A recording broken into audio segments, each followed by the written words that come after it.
All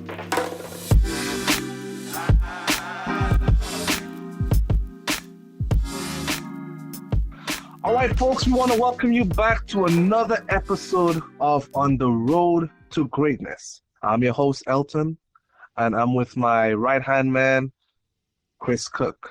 And we got a special guest in the house coming to you all the way from the East Coast. His name is Kofi Twumasi. Say what's up to the people. What's up, everyone? Honored, blessed, honored, favored to be on the Road to Greatness podcast, man. It's good to be with y'all. Chris and Elton, definitely good to be with y'all. Yo. Man, I know Chris can testify, man. We always had this day in mind somewhere down the road. And, you know, even though by the time you get this time or this season is already past, but we're now coming the day after Valentine's. What's up, people? The day of love. That's what I'm talking about. Yo, I saw a picture of Chris doing his thing. Yo, Chris, tell us what went down with you, man. Man, I took my lady out with some friends of ours. We did a little double thing at the Olive Garden, and it was a good evening, man. It was very relaxing, very man, I'm so blessed, man. Because God is good. Anybody knows my story, man. It's just a blessing to be able to say I was able to go out and eat and treat. Yes, sir. Yes, sir.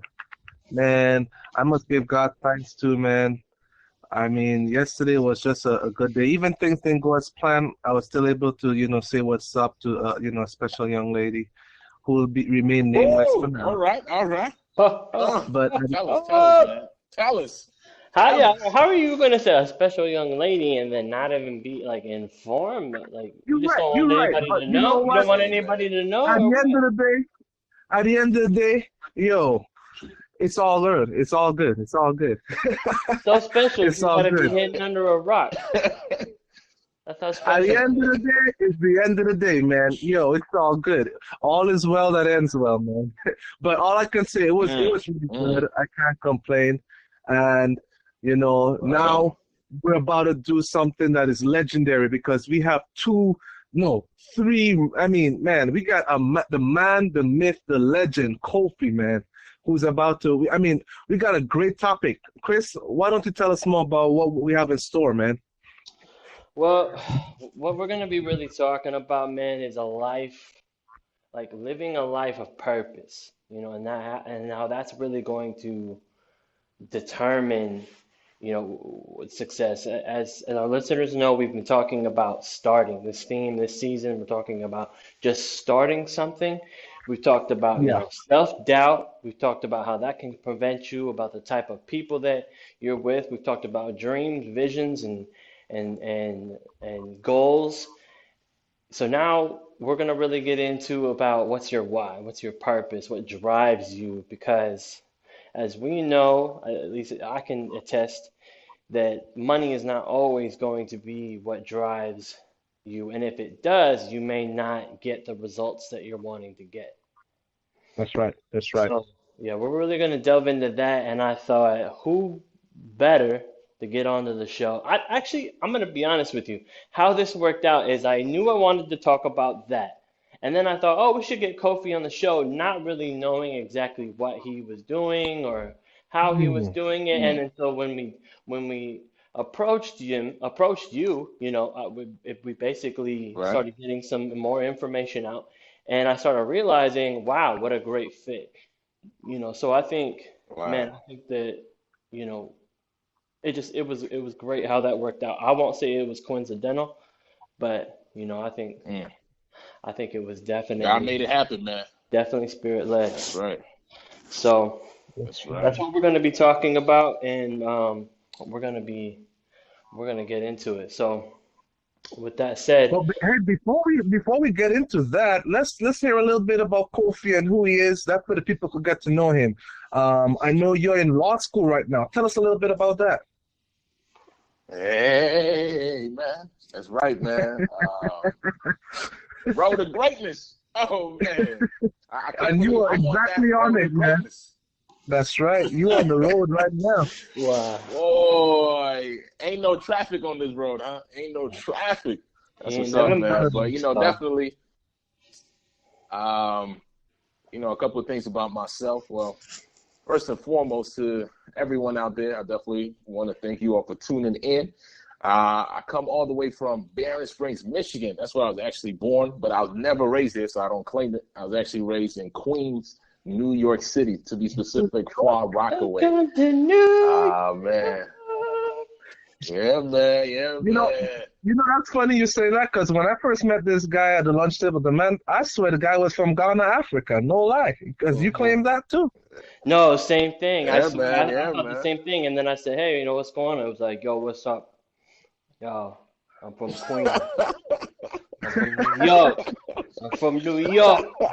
I was like, oh, you from the Bronx or what? Like, nah, I'm from Queens. But until you see his swag, then it makes sense, though. Yeah.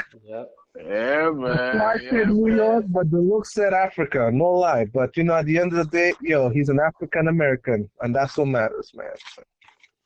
That's right, man. Straight up from the motherland, man. But New York is my heart. And currently, I'm in Virginia at the moment. I'm in law school. I'm a third-year student, so I'll be finishing up pretty soon in May, and then hopefully get some of that big money. So that's a little bit about me. I don't know if I missed anything or anything y'all want to ask me specific. I think that sums it up, man. That sums it up. Awesome. Well, that was a great show. Awesome. Thanks a lot. Thanks for coming on. And well, I guess we out of here. Yeah, we out of here. Thank you, people. No, on all seriousness, what was that? I said y'all were far too kind, man. Absolutely. Only the best for the best, yes, bro. Sir. Only the best for the best. Yeah. But in all seriousness, God is good, man. God is really good. And isn't that?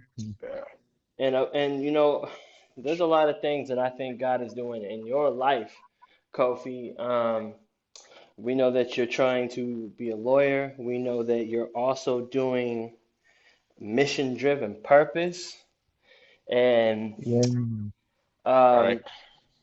And we're going to get into that. I want to talk about why a lawyer? Why is this something that you have decided how you want to spend your life? Because it's an investment. You're investing a lot of time and a lot of money to pursue this field. And I think, if I were being honest, I think maybe if you asked me 4 years ago if what I wanted to pursue, I would probably pursue it just because I was like, well, what's going to make me the most money? What's going to make me, put me in a scenario where, I'm looking out for number one. But I get the feeling that just kind of from our brief conversations that's not why you're pursuing this entirely. So can you talk to me a little bit about that? Sure, man. Becoming a lawyer is something that I really got into in high school, actually. I interned at the DA's office. This was literally first year of high school, so this is ninth grade year. The summer was coming up, and I needed a job. And I had a boy, his name was called Victor Bouma.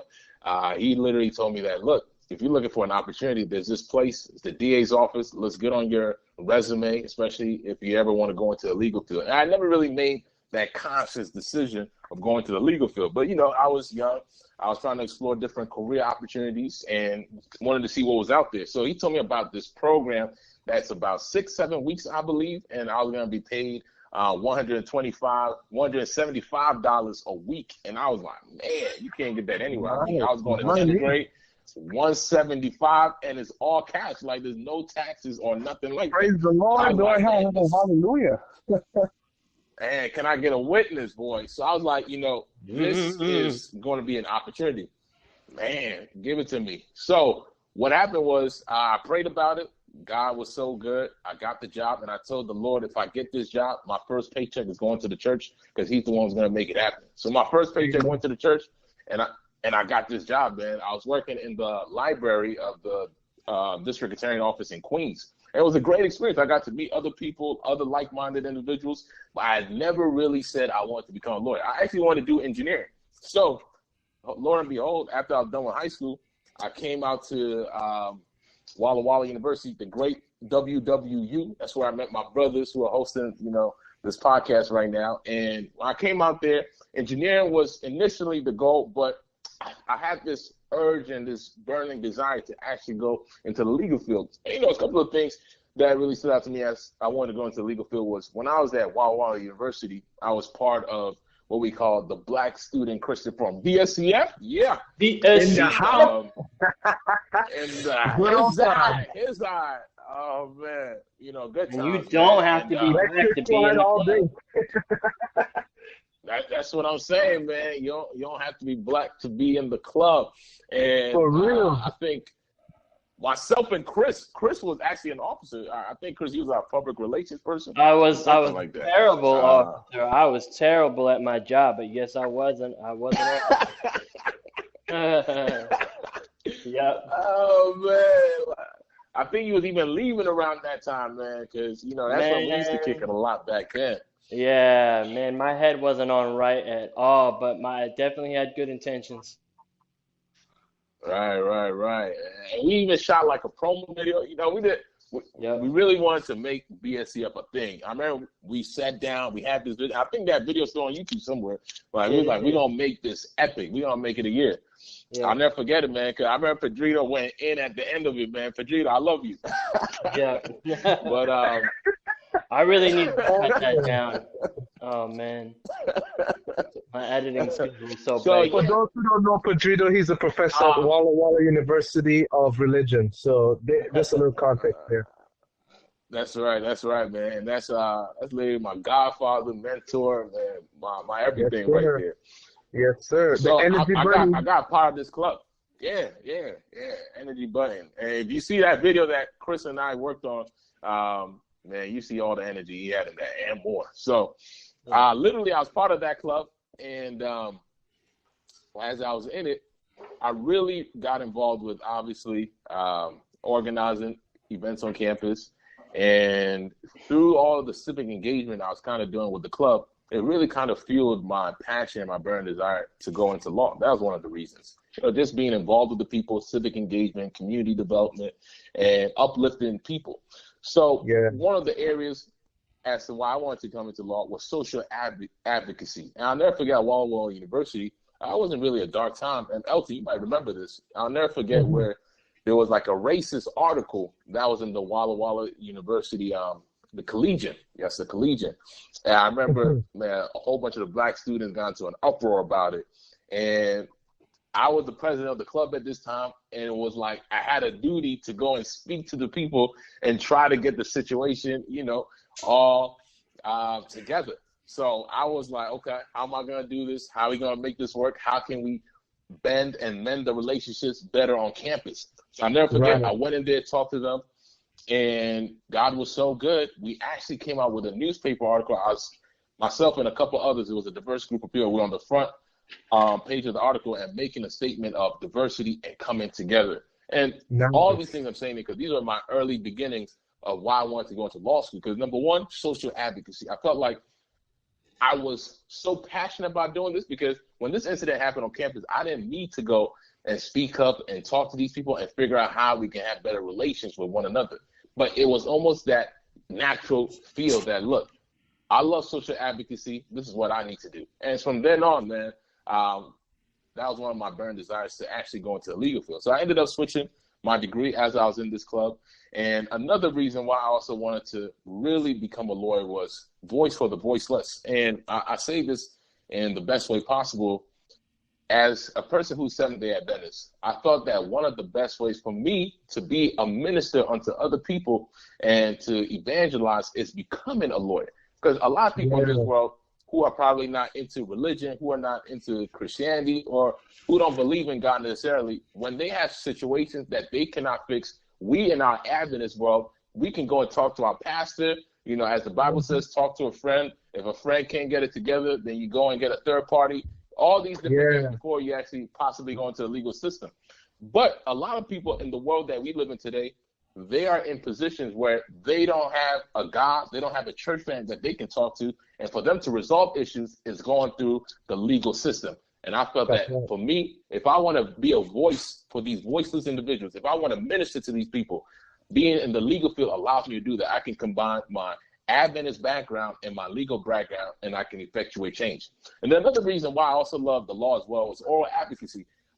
One thing I love is speaking, preaching, motivating people. And I felt that especially with those natural skills that I have, I can definitely be an effective lawyer, and we can effectuate change in the world that we're in. So all these different things are what led me to actually become a lawyer. And on top of that, I'm of Ghanaian descent. And one of the things that always holds dear to me in becoming a lawyer was my parents came here literally, next to nothing. They were coming from Ghana, obviously looking for a better opportunity. And God is so good.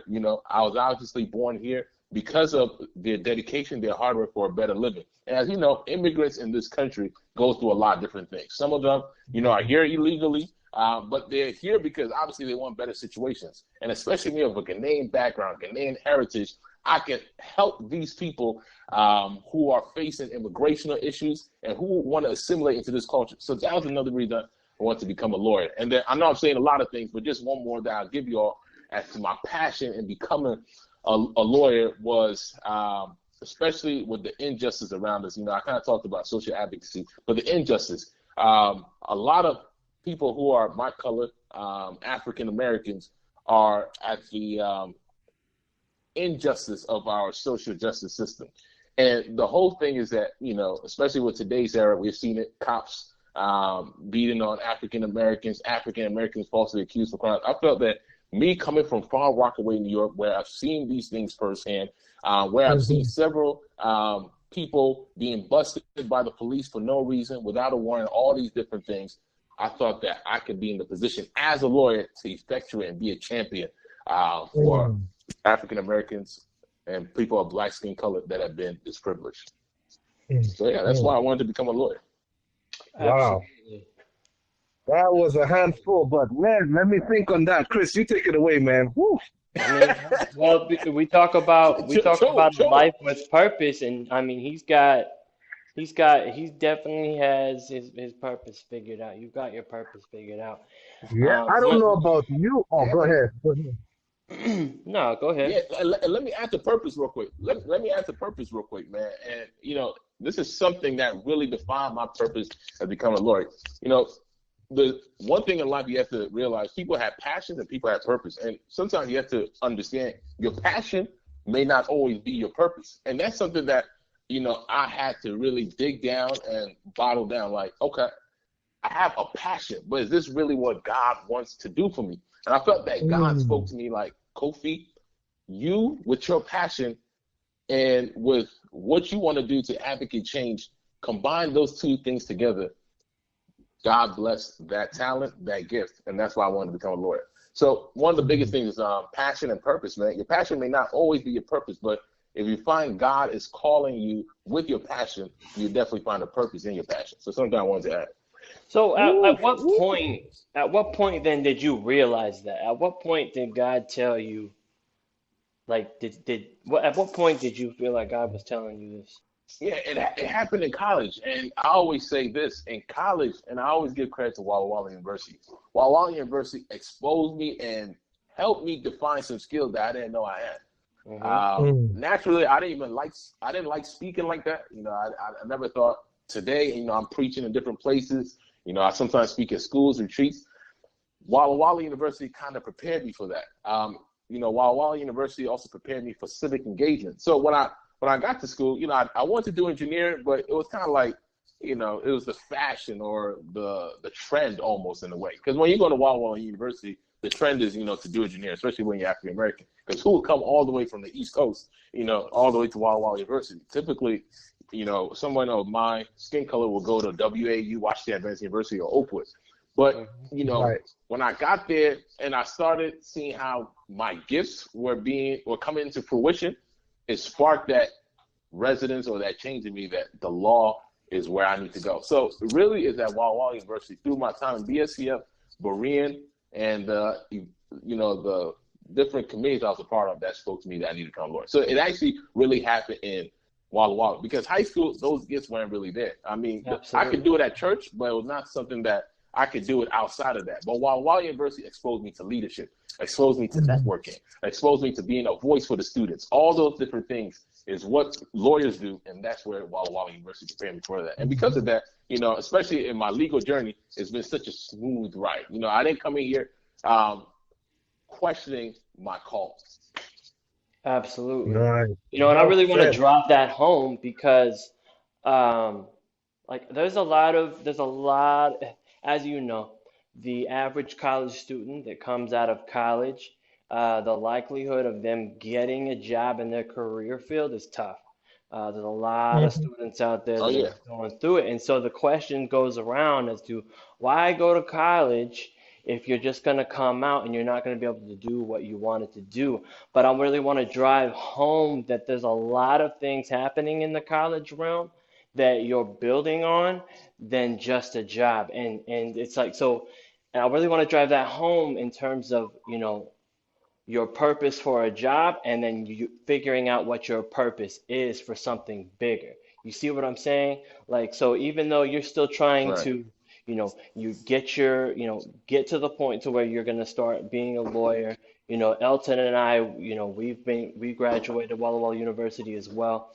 And we're now getting to a point, at least for myself, I can speak to myself, in the last few years, I've been getting to this point now where I've been asking myself these questions that I would have never asked had I not gone to Walla Walla University and been surrounded by the people that I was surrounded by.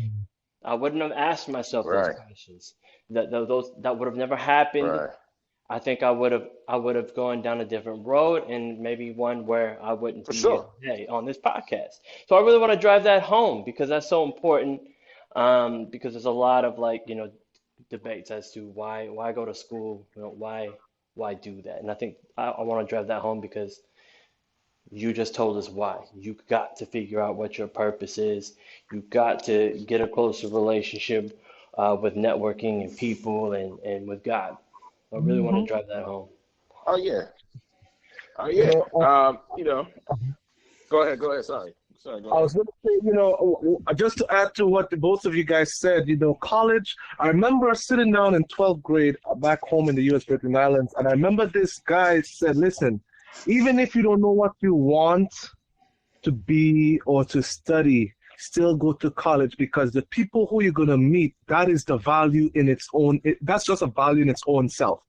And I can say, going to Walla Walla University, it was just like a breeding ground for creative minds, where you see some really bright minds come up with some fantastic ideas. It's like, whoa, is that even possible? Man, I didn't even know this could operate like that. Or I didn't even know this could have been done.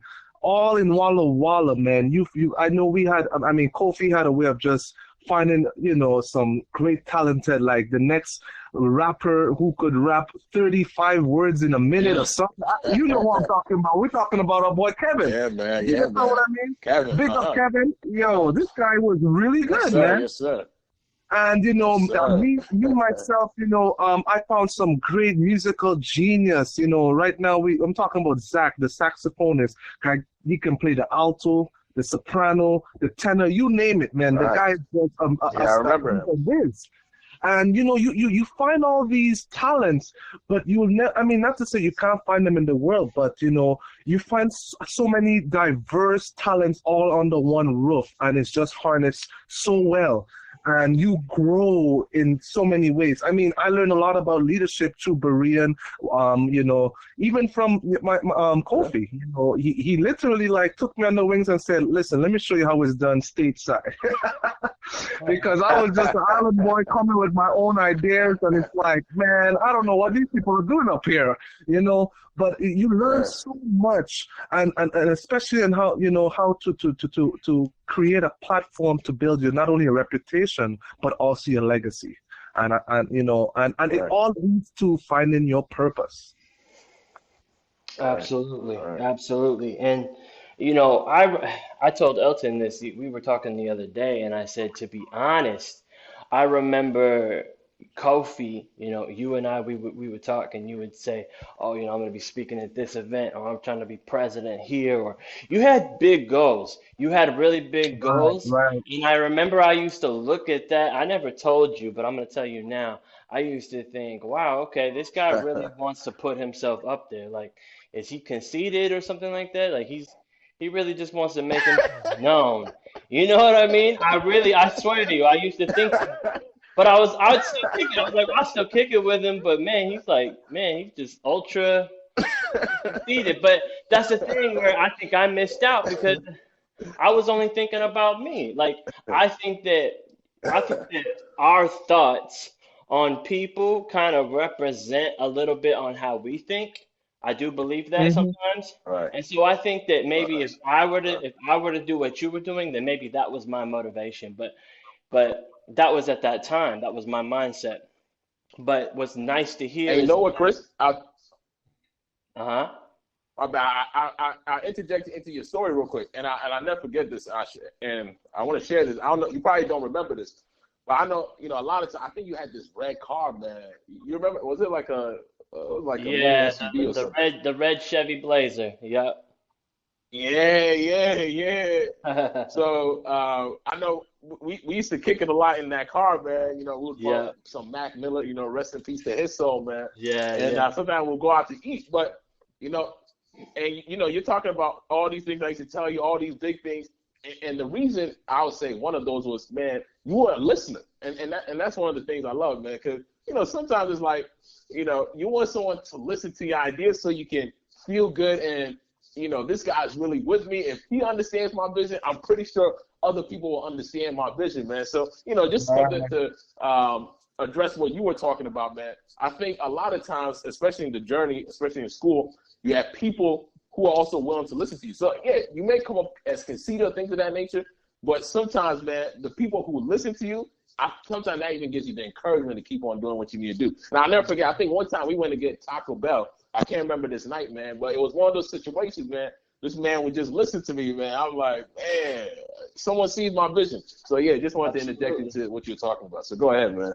Absolutely. I'll always listen, regardless of whatever it is that I think, because I sometimes, my own thoughts can trip me up. Yeah, See, the problem is though, when I look back, okay, I listened, but now I see what kind of fruit that it bore for you. So then sometimes now right. I'm at a point where I go, dang, Mm, I actually wish that I applied it. I actually wish that that's deep. I had that ability to then like change my mind because as you know, I think I was going through some things. I've been going through things, way before that. I got a story, and I was going through some things at that time. I don't think I was with a bad crowd, but I just don't think I was with the right crowd. So I was doing things to where I think Mm, my whole vision was cloudy, and I didn't have any like sense of right, purpose other than like I was thinking about, okay, I know where I come from, and I know that I don't want to go back to it, so I'm gonna look out for me, and I want to get out of here and try to, get things right, on my resume and do a BSCF video and try to blow that up and then put that on my resume and right, try to boost me up, boost me up, and in the process try to boost other people up, and I don't think it worked out as well as what I thought, as opposed to if I was thinking, okay, I wanna boost this up for this particular reason because like they need it, like these people deserve it, right, man. I think that right. I regret that. But I'm glad that, I was telling Elton, I'm 31 and I'm realizing now what some people don't ever realize. Mhm. That is so true. That's true. And you know That's what I true. mean? They never get started in a life that it could be well lived or lived to the fullest. That's a Hmm. sad reality. Right, Absolutely. right. Yeah, man. It's important. It's And so the whole important. purpose, can I just say this? Even to our listeners out there, we gotta remember the whole purpose of our well, I hate to sound redundant, but the whole thesis or the essence of our purpose, that's probably a better way to put it, is to serve. And when people start to get that is when you serve others, you'll be surprised how much fuller your life becomes. I mean, I can tell you how much. I mean, me and Kofi, we go way back like Cadillac seats. I mean, just 4 or 5, no, 6 years ago. But the point I'm trying to say is the amount of service we have done in just that short period of time. Yeah. We can say, man, we always look back and just laugh and said, man, those were the days. And it's still those days because even now we're still serving. Even now, we're still, it all started from the breeding grounds of Walla Walla, man, where they create, they enter to learn, depart to serve. I definitely agree. I definitely agree with everything that's going on. And, I think the one thing I respect about college, and just speaking a little bit about the importance of going to college and just getting an education, the people that you meet. Yes. I'll never forget, especially with Elton. I know obviously we were roommates, so we shared a lot of moments together. But it was just those conversations we would have sometimes, man. We like, we want to be doing this and that in the next 5, and we'll stay up like all night just talking about it. Sometimes early in the morning, man, and we still got to get to exam. Exactly, man. We were just going in. So we were more than roommates. We were like brothers, and we still are brothers to this day, obviously. And the same with Chris, man. Cause I'll never forget. I was like, yo, we gotta make BSCF epic, man. Yo, we gotta do this crazy video. And obviously, what I tested in the beginning, we put that video together. So all of us, whether our vision or reorganizing that vision came later on, we've always kind of had that, and it's always good to meet like-minded people because if we all have vision, eventually we all come back together. Absolutely. That's right. That's Look right. at it now. What has it been? A few years down the road, and here we are. Yeah. And guess what? We're doing even greater things, Kofi, let's talk about you're not only serving domestically, but you have done a lot of good work internationally. And that's a section I definitely want our listeners to hear, because the truth is when you find your purpose, you'll be surprised. Not only do your reputation precede you, but your work will carry you around the world, especially under the flag of service. And we have seen many examples of this throughout time and history. When you have serving others, Mother Teresa, man, she have dined and met so many great people. Martin Luther King Jr. Many people have seek his counsel. You could look at the Dalai Lama, or you guys know what I'm talking about. Yeah, but the point I'm trying to say is when you put the perspective of your purpose in the right direction, which is, hey, my purpose is, hey, I'm good at storytelling. How can I make others' life better through my storytelling? You'll be surprised how far you will go and how far people come to just seek out your skills and talent. So, Kofi, tell us about how you got started with your nonprofit organization. For sure. The experience is a roller coaster in a way, and it really started again at Walla Walla University, believe it or not. Yep, I still remember that. Dr. Pedrito Maynard Reed, and I'll always say his name during this podcast, my godfather, my man right there, he had a mission trip that he used to do annually. P-Man, that's right. He used to have a mission trip. Yeah, Thailand. It's still going strong. It's like more than, I think, close to 20 years now, probably. Or something of that nature. Yeah, it's over 20 years. You're probably right, yeah. Yeah, probably somewhere there. But in 2011, and I know, Elton, you ended up going on this trip, so you can attest to how great those trips were. We went in 2011 with him. No, 2016. Right, to Thailand.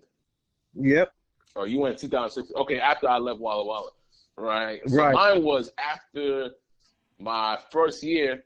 My good friend, my best friend actually, Omar Costanza, shout out if you tuning in. He was like, look, you got to definitely make sure that you come on this mission trip with me. I was like, mission trip? I don't know if I could really do something like that. I don't got the money. He was like, bro, Thailand's going to be nice, serious. And at that time, myself and Pedro, we knew each other. This was the year before I got to BSCF, but it wasn't like, nothing out of the extraordinary. So I went and attended the info session. I was like, I don't know. So that summer, 2011, I decided to stay and work and see if I could get some money. God was so good. I ended up going on a trip, and it was a cool experience. Yes. So I came back. My brother, 2012. So this was 2012. Yes, 2012. My brother was going to Kenya. So literally 5 days. He was going to do mission work there for the first time.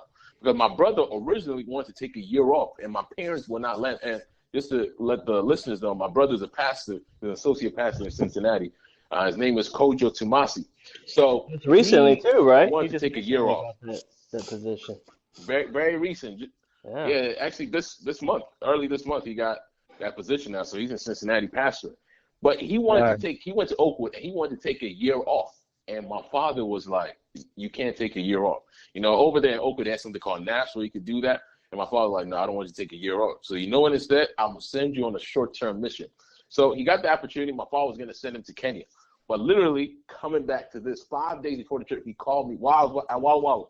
And usually, you know, when you're in the East Coast, you don't really go home like that because to buy a plane ticket, that's way too much money. So and Elton can attest to this, we will stay there throughout December. So 5 days before, he said, Kofi, I want you to come with me to Kenya. I was like, bro, I don't got the money. I don't even got the money to come back home to New York. How am I going to go to Kenya? And the ticket is like $1,500, $1,600. You're like, man, that's what I'm saying. So I was like, wow, okay, let me pray about it. He was like, yo, God already told me. You know, when you giving excuses something like, God already told me he's coming. I think he was scared. I think he was probably scared. I don't know. So I was like, okay, let me pray about it. So immediately right there, you know, and at Walla University, I was so good to know all the different professors that were there. And that attests to the environment we're in, that professors are willing to hang out with you, kick it with you, invite you to their homes. So luckily, I knew a lot of these professors. Some of them I took classes with them. Some of them was just from meeting them at the potlucks at the U Church. Elton and Chrissy, I know what I'm talking about. Meeting them in the community. Yeah. So I decided to literally send out an email to some of the professors out there. I just sent it out. I was kind of scared because I'm like, man, no one wants to ever get rejected and look ridiculous. So I sent these emails out. Lord and behold, man, several people hit me back up from the campus and was like, we ready to give you money. So people gave me $300, $200, $100, $50. Kept going. You know what I'm saying? And God is so good. In those 4 or 5 days before the trip, my brother and I, we raised about $5,000. And I ended up going to Kenya. And that was the birth of our nonprofit organization. We decided after the trip, we were like, we need to start our own organization. And it even goes a little bit deeper in the fact that, you know, obviously I'm Ghanaian and I'm in a huge Ghanaian society. So I'm part of like the second generation of Ghanaians that were born here, because obviously most of them came during the 80s, like my father and them. So we kind of have our own Ghanaian Adventist Association. So there's about 30 Ghanaian churches, a little bit over 30 Ghanaian churches in North America. And a lot of these people need role models and things of that nature. And we were like, you know what? Why don't we create an organization where we can do missions and people who are interested in going out to serve, you know, whatever background you're from, you can do this. So at that moment, when we came back, we decided to put the organization together, and that became what we call today Mission Driven Purpose. And we've been doing it 6 years strong to this day. We started in 2013, I believe, and we registered, made it a 501c3, and we got it going on. And through that time, we had baptized over 700 people. For those that don't know, tell us what a 501c3 is. Yeah, that's a good question right there. So 501c3, and the best way I can tell everybody is you don't get taxed. What it is, it's a nonprofit, right? So when it comes down to taxes, you can write a lot of things off, but especially it's a 501c3, which means that it's a charity it's a charity that's recognized under the IRS. So when you have this under your organization, you're considered what we call a nonprofit, which means that your organization is not looking to necessarily make profit, but they're doing charitable acts and gifts and that kind of thing. So yeah, 501c3 is something that if you're having a nonprofit, you look into, because if people are going to donate to your organization and you don't have a 501c3, people cannot get what we call tax deductibles, which means that people, when they donate to your organization, they can claim it on their taxes so that they can get the money back. So that's the 501c3. So that's why we want to make sure that we set that up. And I'll never forget. Sorry, go ahead. No, go ahead. Oh, okay, yeah. So I I really learned that from this one professor at Walla Walla. What was his name? Elton. We took a class from him. I think we took a fundraising class. You remember his name? Yes, Dr. David Bullock. Dr. David Bullock. Yes. Legend. He He's now retired, enjoying his life, man. Yeah. Big ups. Legend.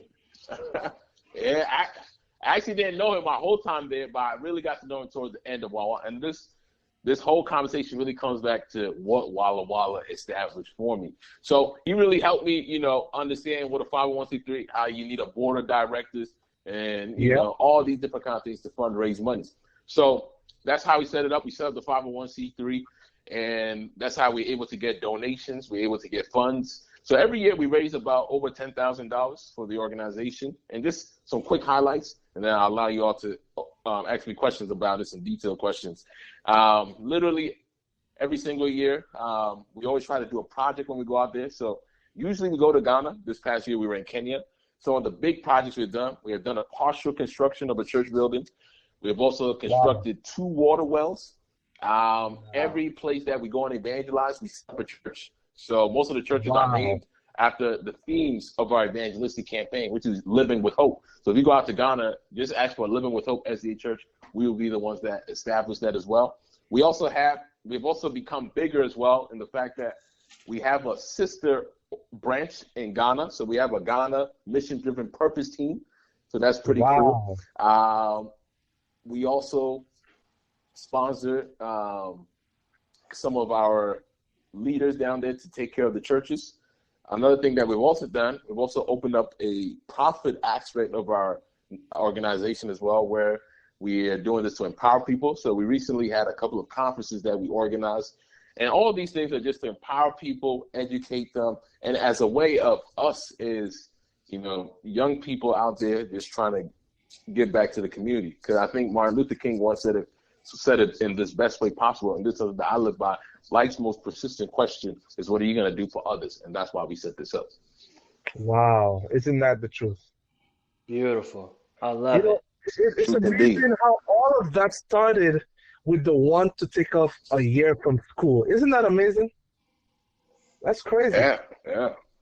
And how many people, as you go through so many stories of great people who have started organizations that is well known to this day, it all started like Steve Jobs. He took a year from school. I think I'm not too familiar with his story, but he went to India, and he said that is where the birth of simplicity and how he infused it in what we know today as Apple, and all that, inspired from just taking a break. You know what I mean? Absolutely. Right. And see, here's the thing that makes this whole process great is you're not even done with school yet. You're close, but you're not, and you've been doing it since school. This was not something that you kind of put off to the side and said, "All right, look, I'm gonna do this whole thing a disservice if I try to handle school and I try to do this or whatever." Like, you let your faith, you let your family and your community influences determine, mainly your faith, but basically all of those factors determine into what it was you were going to do. And now you're 5-6 years in, and you've been just basically going at it at your pace, and just taking it step by step, regardless of the busyness, regardless of what am I going to do because there's no money, regardless of those setbacks. That's not something that stopped you. And I don't think that a lot of people can attest to that. And so what I want to know, it kind of drives me into my next question, is living those, like how you were living in those times and how you're living today, knowing that there's people now at this point that rely on you. How does that keep you, Right. motivated? For sure. That's a great question. Because of the amount of work we've done, a lot of people rely on us, and that kind of keeps us on our toes. Because especially when you're out there a bit in the spotlight, you have to be careful with the things you do, your actions, and you also have to get work done efficiently as well. And one of the things I really learned, especially when people rely on you, how do you get all this done, is productivity. I'll never forget.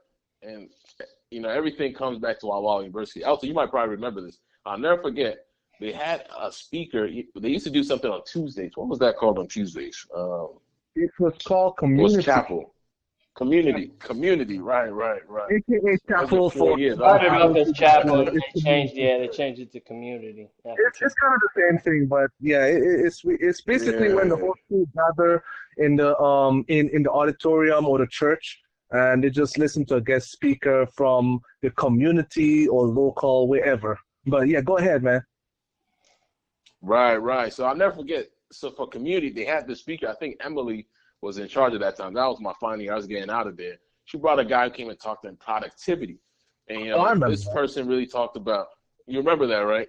I Yeah. thought he was a phenomenal speaker. And he really inspired me that day. He talked about how he's able to get a lot of things done, even with the limited time that he has. And that is the one thing I applaud. I was like, if I'm going to do all these initiatives, eventually, as Chris, you asked, people are going to rely on you. Wherever you do your work at, people rely on you because obviously you have to keep on growing. So it was really prioritizing our schedule, prioritizing the actions that we take. Because obviously today, some opportunities come our way that we can't do it because obviously people are going to rely on you. And if you're not able to deliver, that's going to be an embarrassment to your organization and also to your personal brand. So really it was prioritizing, being more productive and being more efficient about what we do.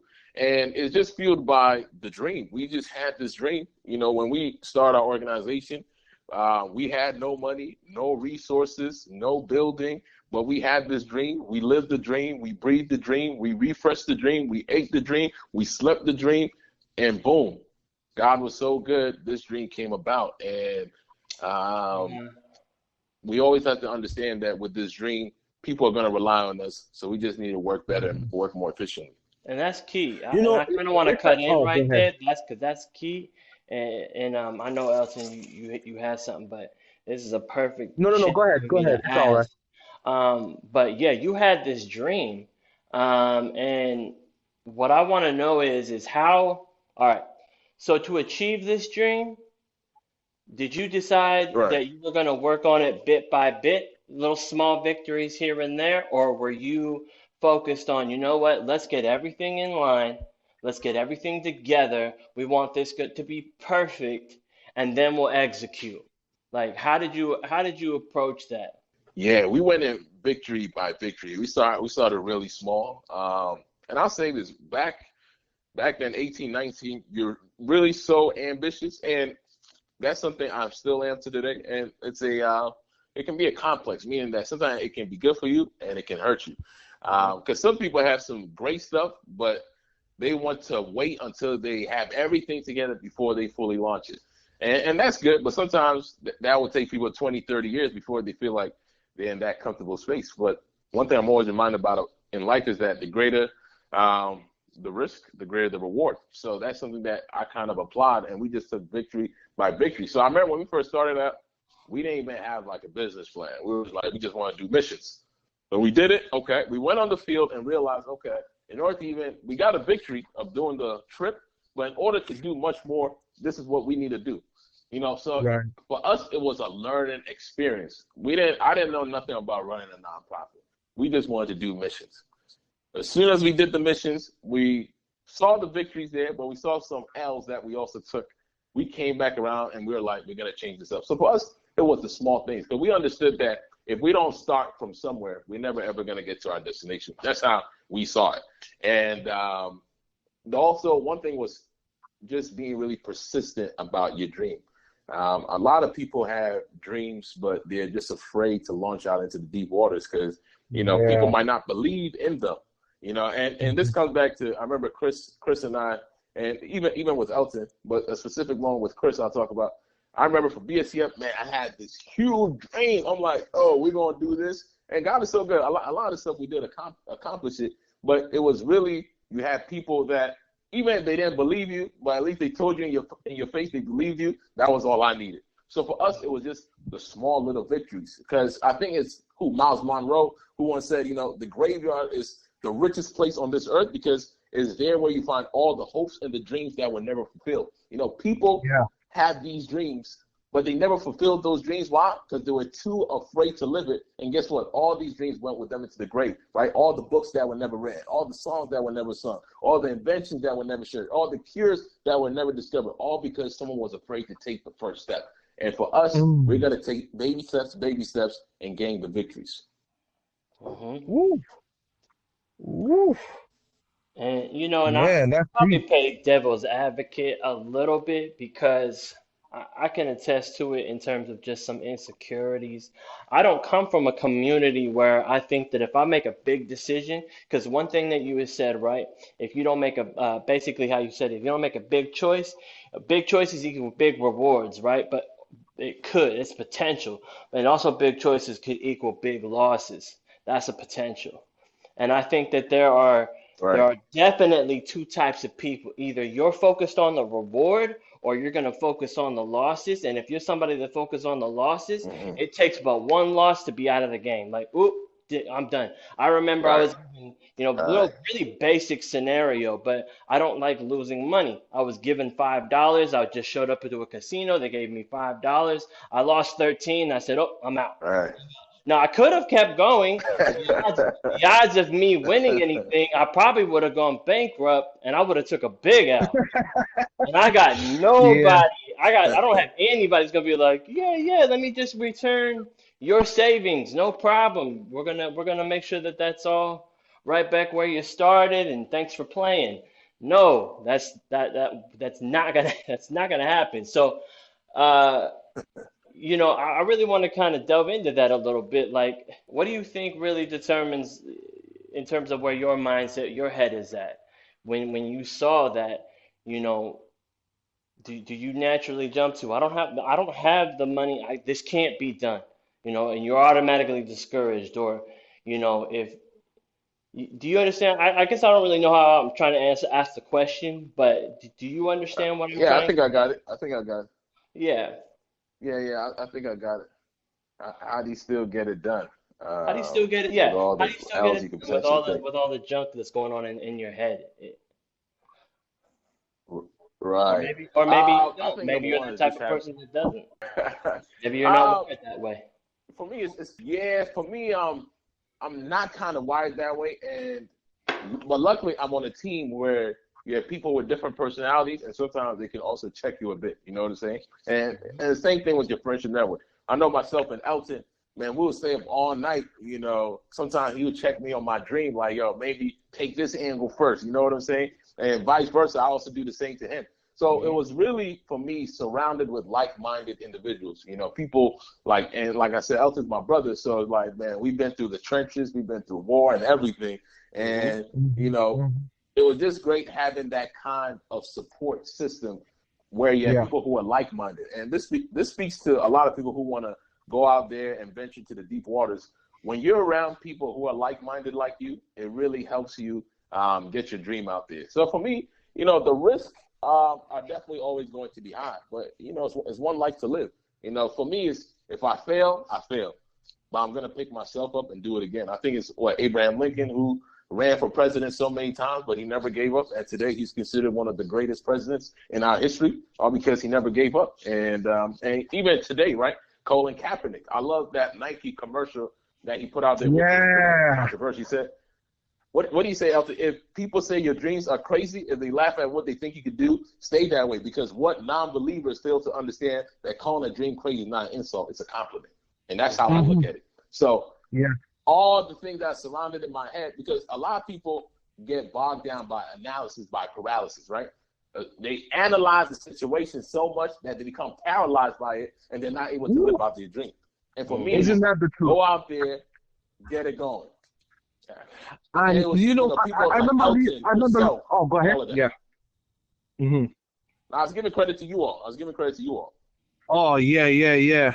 I was gonna say, I remember reading this book called The Greatest Salesman in the World by Ogman Dingo. Oh man, I forgot this guy's name.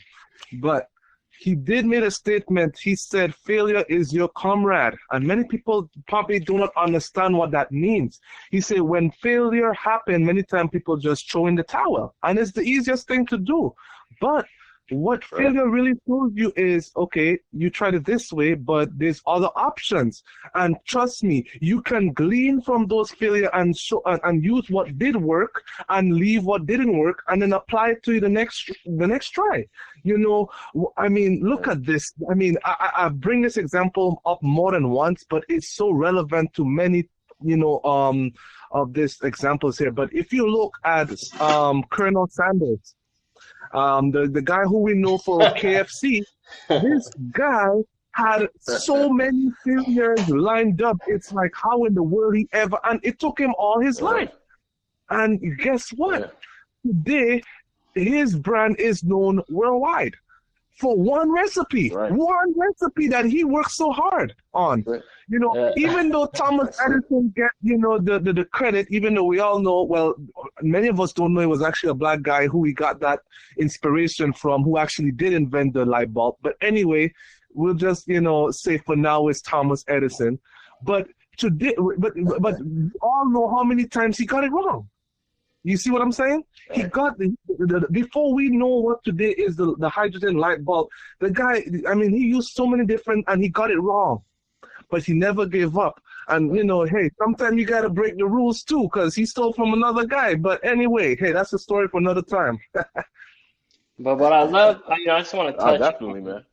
what Kofi, what you said is it basically, I think relationships is important for you, and it's important for me too.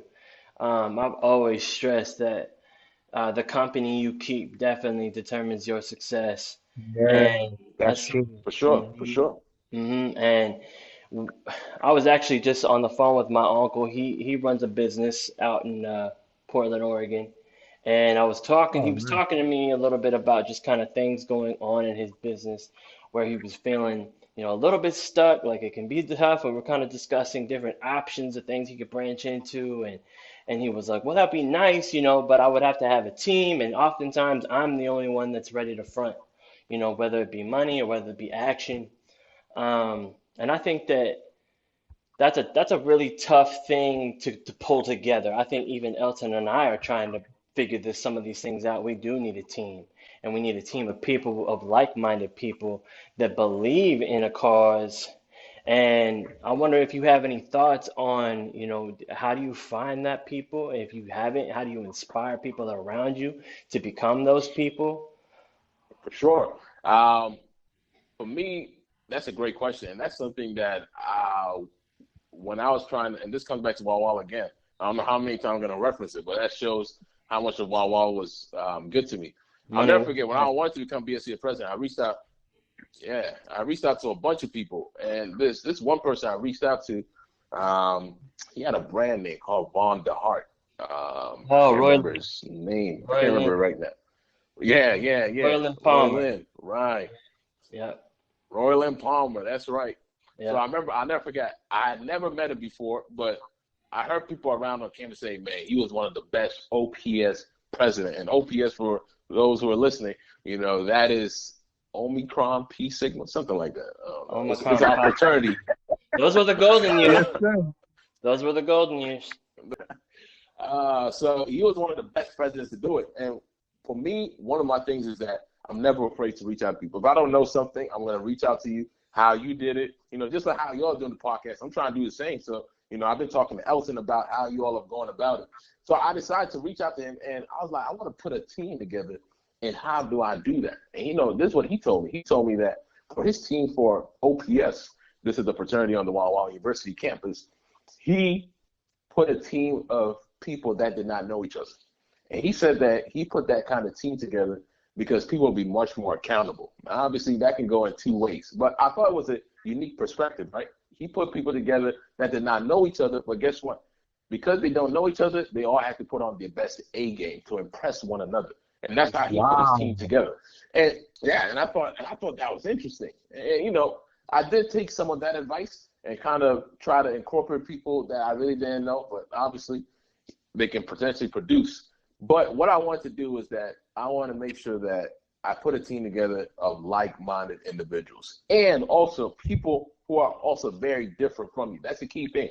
Because at the end of the day, I always feel like you need to have different perspectives. You need to have somebody who's probably not as optimistic as you, but can also, see it in a different aspect. I think if you have all those different personalities, that helps your product even much more better. As long as those people are also willing to bend creatively and see what you're trying to do. And then also having the rules, right? If you're going to put a team together, you want to put a team together of people that, number one, are open to ideas. So if you're coming into this team, we're creating a culture of openness, meaning that I want you to bring the crazy idea. It may not stick, but I want you to feel comfortable that you're going to be a part of this team where we're not going to laugh at that idea, but we're going to say, how can we take that idea and make it better? Another thing that I also, in putting a team together is learning also how to, especially when you're first starting, especially with our organization, a lot of stuff, I was kind of doing it on my own. So I was literally like learning, how do you file your taxes? How do you do this and that? Yeah. So you kind of also have to be proactive in all these different areas so that when you're looking for people to be a part of your team, you kind of have some expertise and say, no, this guy will be the right kind of guy that I can surround myself with. So yeah, putting a team for me is truly difficult. But once you have people that, I love Malcolm X, man. He disagreed with, obviously him and MLK had two different styles. And reading his book, The Autobiography of Malcolm X, he said this about King. Initially, he didn't like King, but at the end of the day, he said, we may not all agree. And this is in his speech called The Ballad of the Bullet. Mm-hmm. We may not all agree, but we all want to get to the same destination. And that's the key thing. So if you put a team together, are they willing to get to the same destination? Yeah. Yeah. That's powerful. That's deep, too. Imperative. I always read this. You are the average of the friends you keep. You're the average of your most valued 5 friends.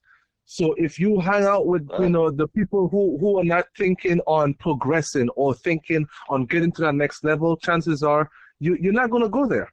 And time and time again, study shows that if you can change your life altogether if you just change certain key people, who basically change the company you keep, basically. Yep, that's so imperative, so imperative.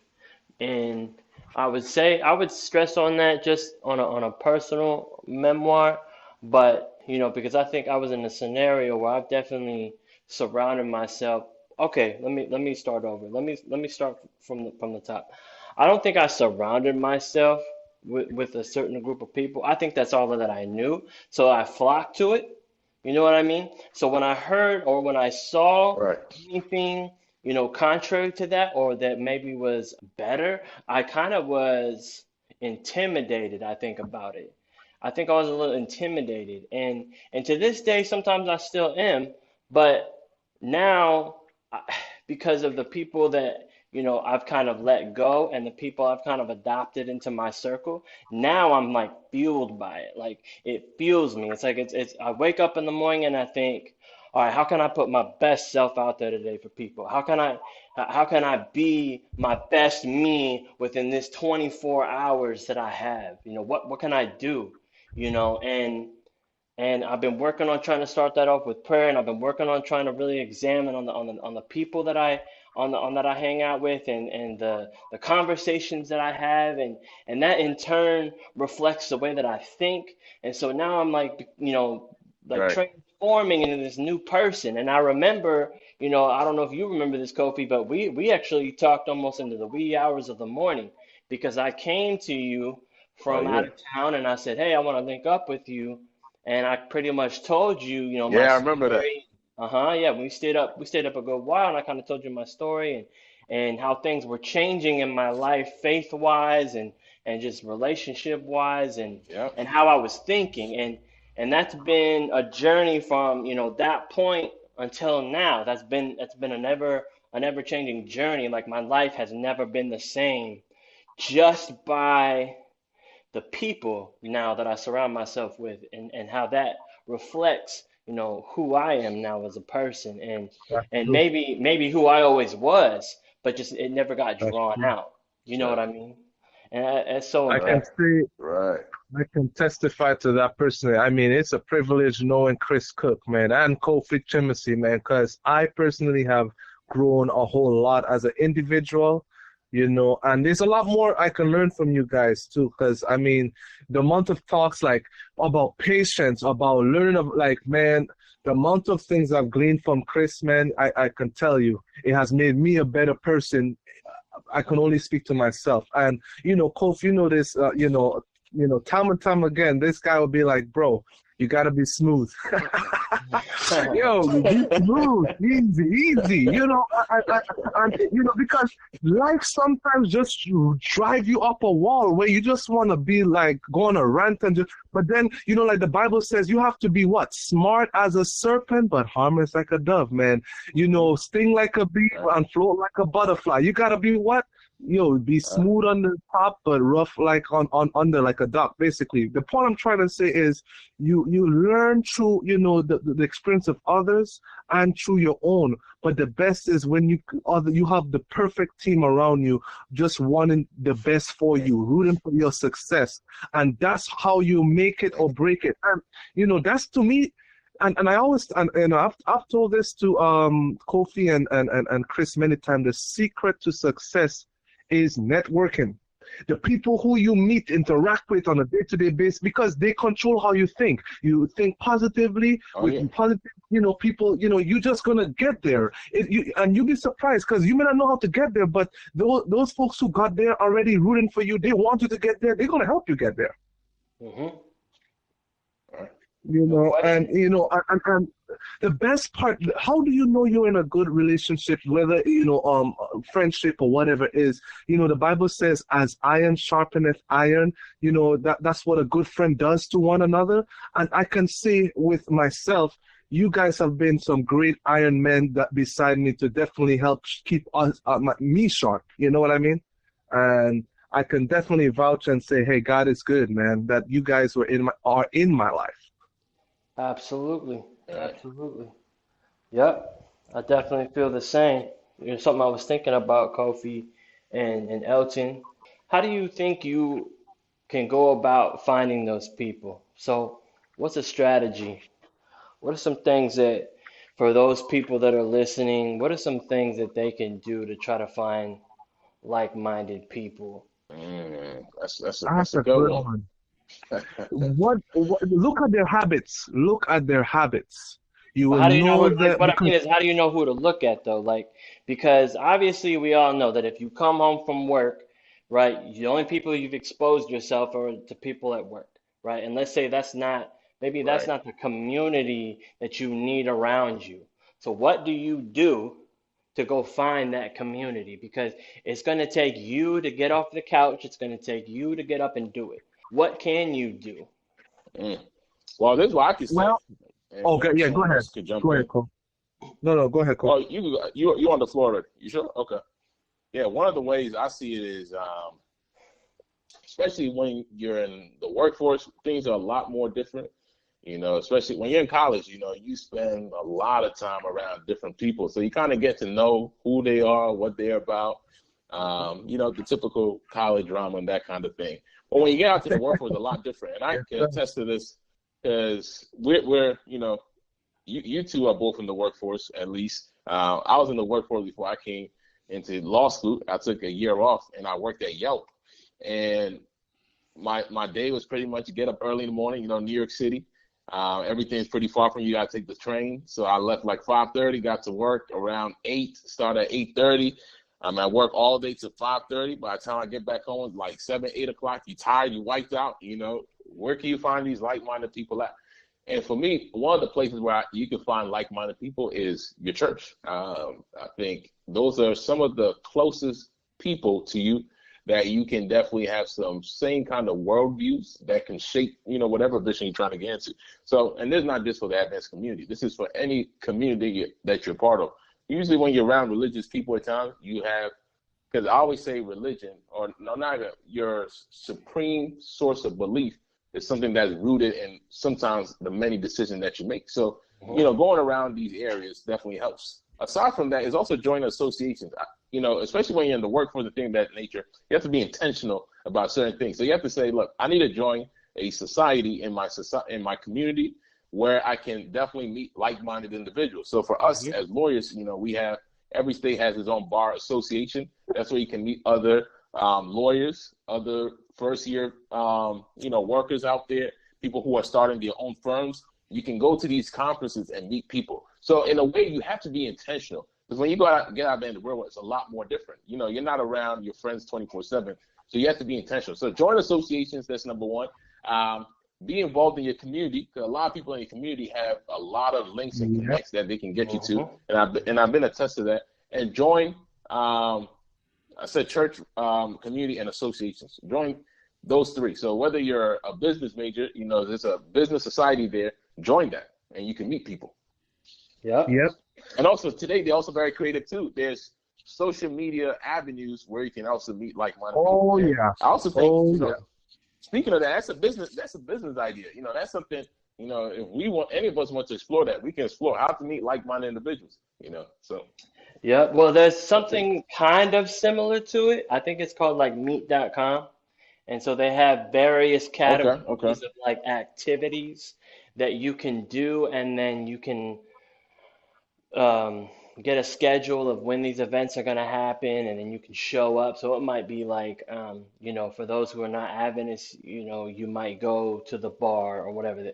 There's a lot of weird things on this site, but there's also a lot of good things on it too, where it's like, I wouldn't say the bar is weird, but I mean, there's like other things that were kind of weird that I'm not going to talk about, but like there was some good things too, some like healthy things, like, so maybe it was like cooking classes, or maybe it was like, people who were going to go for walks and talk about their health, or people who just wanting to meet up and just develop relationships, period, because they were new in town.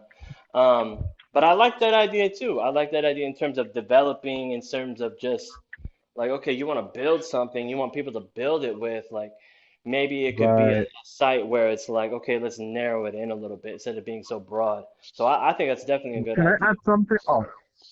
Can I add something to that? One of the ways you can find like-minded people is, for those who are probably not into the religious, circles or bubble, definitely you can get involved in your community through Girl Scouts, Boy Scouts. Those are, organizations that are made to help develop, because the more you're sharing something, the more you'll be surprised how you discover not only, people who are like-minded, but you grow and you can get some ideas that can help you, get, basically your passion, in a broader spectrum. Not only that, you see many times, you get motivation through problems. And I know many great people saw a problem in their community, and because nobody was doing something about it, they took it upon themselves.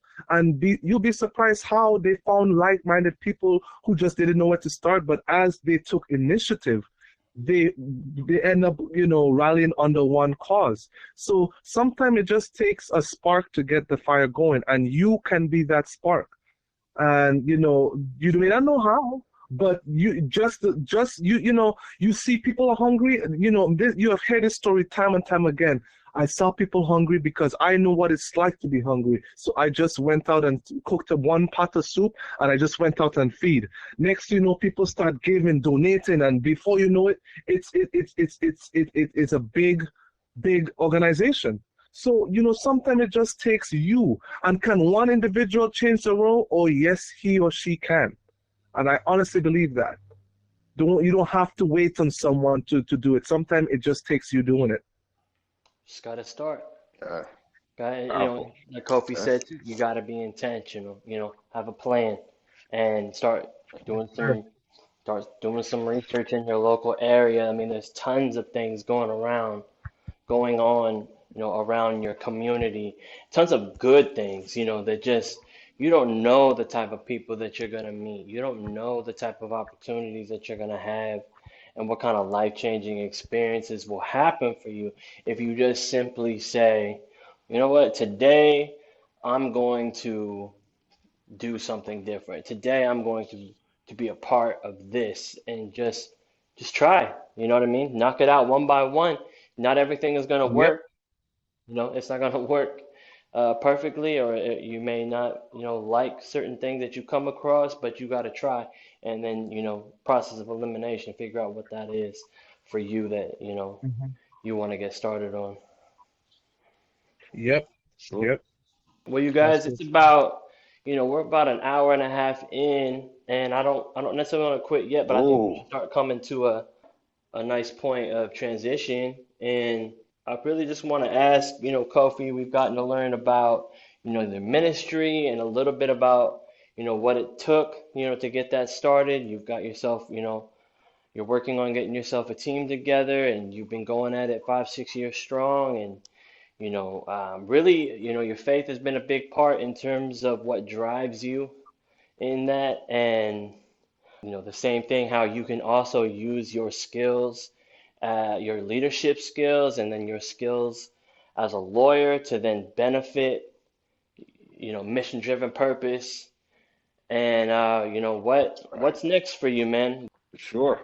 Um, Obviously, I'm graduating in the next 3 months, so I'll be taking the bar in July. And after I take the bar in July, and God is so good to me, I will be practicing as an attorney. Some goals in Woo. the future was I'm trying to work in either a prosecutor's office, or if things go so well, a friend of mine are trying to connect and establish our own kind of law firm. So we're kind of just taking that jungle mentality, guerrilla mentality mode, and just going full force out there. So those are a couple of things I'm looking to do. And then, one of the things I always want to do is get into the media game. I remember I used to tell Elton, man, all these people on YouTube, just they had a camera, and Uh-huh. now they making millions of dollars. You know what I'm saying? So Yes, one of the sir. things I'm also trying to get into is into the media world. So I'm trying to create a podcast like you all are doing. I'm trying to create a YouTube channel as well, produce some content. So those are some things I'm working with on my team. I'm also trying to work on my own self-branding.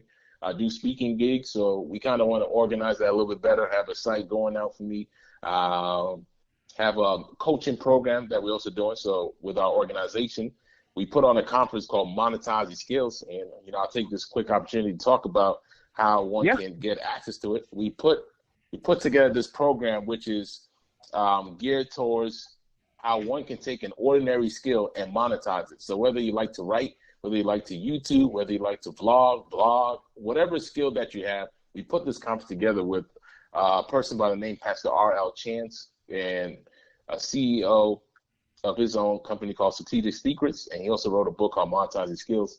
And another person by the name of Kwame Frimpong, he's also a CEO, and he recently just inked a $60 million deal with a cousin of mine. Those two individuals, we all came together and networked and put this conference together, and we had a good turnout. We had people, we sold tickets. So this was our first paid conference, so people actually have to pay for this. And we sold a good amount of tickets. We made some revenue. But the whole thing is that we were able to empower people how to take their ordinary skill and monetize it. And, I'll just go on a quick detour real quick. A lot of people think money is a bad thing. But, we want to correct that notion of our conference that money is not necessarily a bad thing. Money is neutral, right? It's people who are good or bad that can turn money into a bad thing. So, there's nothing wrong, because you need money to feed the hungry. You need money, to feed the poor, all these different things. So we want to teach you how to do that. This is a conference we put together. It's online. Hopefully, when we all do this podcast, the link could be a part of that. But I'll say it here as well. MonetizeYourSkills.eventbrite.com. Nice. Essentially, you can buy a ticket there, and you can get online. We had a professional who streamed the event. You can go on YouTube and check out the highlight video. You can get access to all the resources and all the content. And because of that, we have had one person from that conference, MikeEmpowers.com. He is a executive coach. He also published his own book through Amazon, because Amazon does a cool, unique deal where they publish your book for free. So anybody should take advantage of that. So he has his own book out. He has a coaching program he's trying to put together, and all of this was because of our conference. And then we had another girl who's also creating her own podcast, and she was inspired from our conference. So that's one of the things we've been doing, and I'm looking to engage much more in organizing conferences, maybe going on tours around here and there. So just keeping busy and really just trying to make a difference in the world that we live in today. Absolutely. And I want to stress for some of the listeners too that maybe are tuning in and just kind of hearing this content for the first time, and maybe this something that there's a new perspective on this in terms of monetizing your skills is I want to stress the importance of like monetizing your skills to make more money.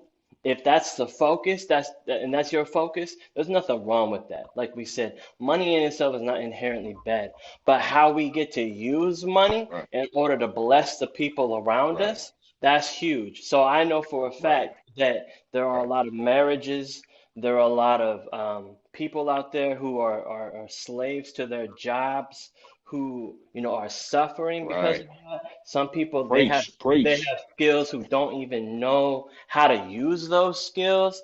Like, so to invest Come in on yourself now, in come a on. conference like this, investing yourself in a conference like this, but I think I saw the VIP tickets were about 150. Is that about right? When I looked it up About online, right, is yes, that sir. right? Yeah, I think about VIP was about 150. You're gonna spend that in groceries. You know what I mean? And I understand that sometimes Right, people are barely right. able to do that. They're sometimes barely able to do that. But if you don't somehow get out there and put yourself in a situation where you're gonna say, you know what, enough's enough. Like I gotta do something here because I want to bless people. I've got these skills, or I don't know if I've got these skills, but I need to go figure something out. Like you have to ignite something within you to finally say enough's enough. Like I need to go get help. I need to surround myself around dot dot dot. I need to do something different. And so I think that's the huge impactful thing about this thing is that not you're not just affecting your bank account, you're affecting everything to where maybe you can even have the freedom to breathe, to start focusing on the things Mhm. that matter, your relationships or you know, your faith with God and in the church. Like one thing I love about this particular thing that you're doing is that, one thing I think that the church lacks in is the coaching skills needed to take some of these people within their church communities and help them find employment and empowerment in that employment, because like sometimes you've got members coming to church depending on the church. Like if you've noticed, like sometimes there's the rich church in the Seventh-day Adventist church, and then there's the not so rich church, and there's a vast difference on who goes which church. And I can speak that only just right here out in Spokane.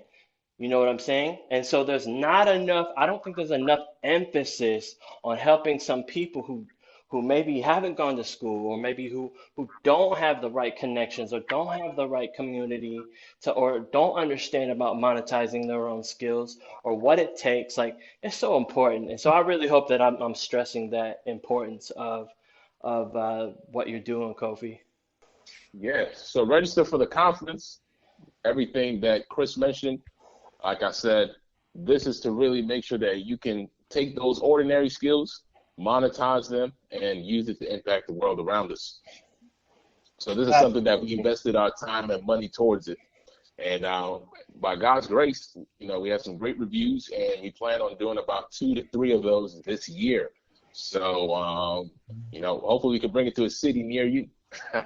Absolutely. Yeah, well, it'd be great to actually have you out here in the Northwest, or maybe we make a trip out to the East Coast.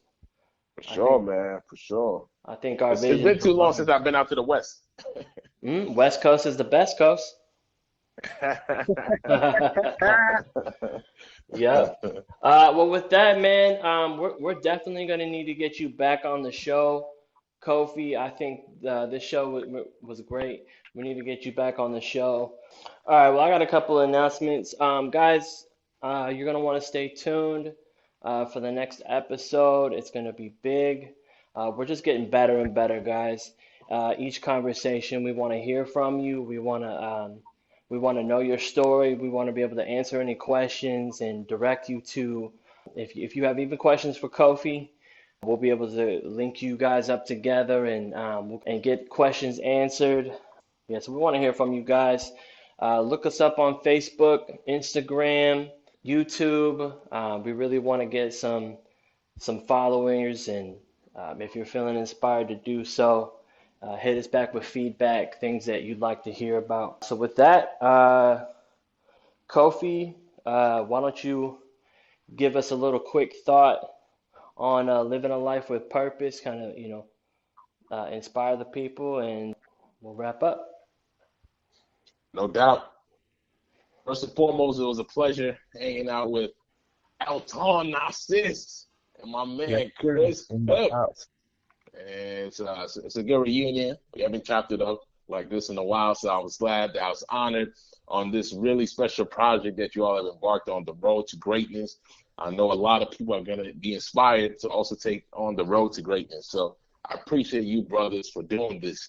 And just to really close it off quickly about purpose, I tell everyone in life, the whole thing to win in life is to know your purpose. If you want to win, know your purpose, and you're definitely going to get to that destination. And believe in yourself. Ultimately, people might discourage you, but as long as you believe in your believe in yourself and believe in your purpose, God will make it happen. So those are my parting words, and I appreciate the honor once again. Absolutely. And find people that believe in you. All right? That's right. All right, guys. Yes, thanks for tuning in on the road to greatness. Until then, stay with the next episode. And that's it. We out. And if it ain't the budget, don't do it this weekend. Yo, I'm putting it on credit. If it's not on the budget, don't do it. Signing off on the road to greatness. Monetize the deals, but then don't even think of it. the financial budget. Snap. I love it. Take it easy, fellas. All right, guys. Yes, sir. Be Signing off, man. signing out. We'll see you next time on the road to greatness.